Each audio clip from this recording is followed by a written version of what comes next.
احتشام صاحب، ہم دیکھ رہے ہیں کہ اسٹیو وٹکاف بھی کہہ رہے ہیں کہ ان کو کوئی کلو نہیں ہے کہ کس طریقے سے یہ وار اینڈ ہوگی. جرمن چانسلر بھی یہ کہہ رہے ہیں کہ کوئی ایگزٹ پلان امریکہ اسرائیل کا دکھائی نہیں دے رہا ایران وار سے نکلنے کا.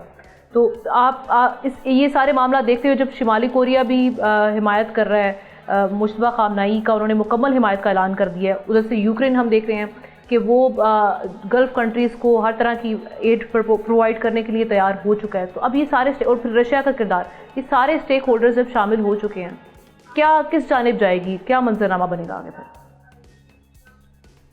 دیکھیں، ہم نے ایک بات تو بڑے واضح طور پہ یہ ہے کہ اس جنگ میں اب جو بلیم گیم کا جو سلسلہ شروع ہو گیا ہے نا، اور جس طریقے سے آپ دیکھیں پینٹاگون کی لیکس سامنے آئی ہیں، اور جو جس کا نام ڈپارٹمنٹ آف وار کر دیا گیا ہے کہ جی ہم نے جس طریقے سے جنگ لڑنا چاہی ویسے نہیں لڑی گئی.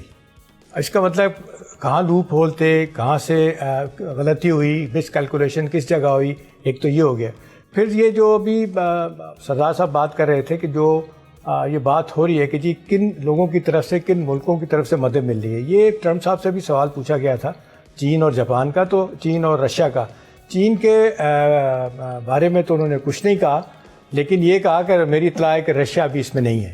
تو دوسری طرف تو اب یہ باتیں سامنے آ گئی ہیں کہ جو اب کہتے ہیں کہ وہ روایتی جنگ کا زمانہ ختم ہو گیا. وہ 20ویں صدی کہتے ہیں امریکہ کی صدی تھی طاقت کی، اب یہ 21ویں صدی ہے. اس میں کیا کہتے ہیں، جس طریقے سے معاملات یہ جاتے ہیں اسر اسپیس کے حوالے سے اور سائبر کے حوالے سے، وہ چائنیز ان سے بہت آگے چلے گئے ہیں. دیکھیں ہم نا اب جتنی تیزی کے ساتھ صورت بدل رہی ہے نا، صورتحال بدل رہی ہے، تو یہ بہت شدید دباؤ جو ہے نا یہ ٹرمپ انتظامیہ پہ آ گیا ہے کہ اپنے اہداف بھی نہیں حاصل کیے اور دنیا کی گلوبل اکانومی کو بھی خوفناک مصیبتوں میں جکڑ دیا. اچھی بات ہوئی ہے کہ یہ جو G7 کے ممالک نے اپنا تیل نکالا ہے اور یہ $120 سے $84 بیرل تک یہ پرائسز آ گئی ہیں. ہو سکتا ہے ایسے معاملات اچھائی کی طرف جائیں، لیکن دوسری طرف وہ اسٹریٹ آف ہارمز میں جو معاملہ پھنسا ہوا ہے، جو تڑی لگائی تھی کہ جی میں یہ کر دوں گا وہ کر دوں گا، وہ تو نہیں ہوا. نیول ٹرمینالوجی میں کہتے ہیں کہ سی ڈینائل اور سی کنٹرول، کہ جی آپ سی کنٹرول کر رہے ہیں یا اس ڈینائل کی آپ کو اجازت دینی ہے نہیں دینی، یا واقعی ان کے ہاتھ میں ہے.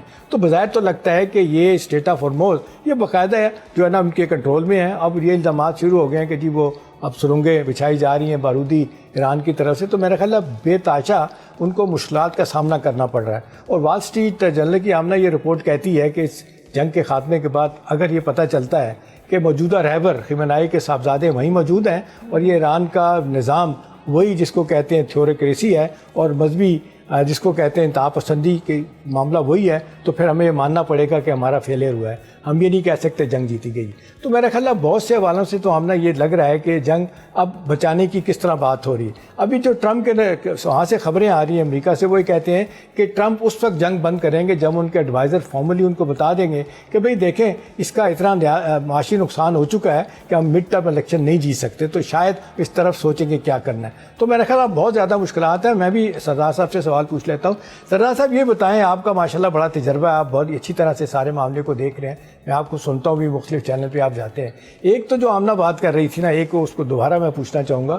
یہ جو خطرات کا اظہار کیا جا رہا ہے، پاکستان کی ایمبیسڈر ایک نائلہ چوہان ہے، ان کی میں ٹاک سن رہا تھا، انہوں کا کہنا ہے کہ میرا اپنا خیال ہے کہ اب یہ بکلاہٹ میں یہ جو ہے نا یہ ایٹم بم گرا سکتے ہیں.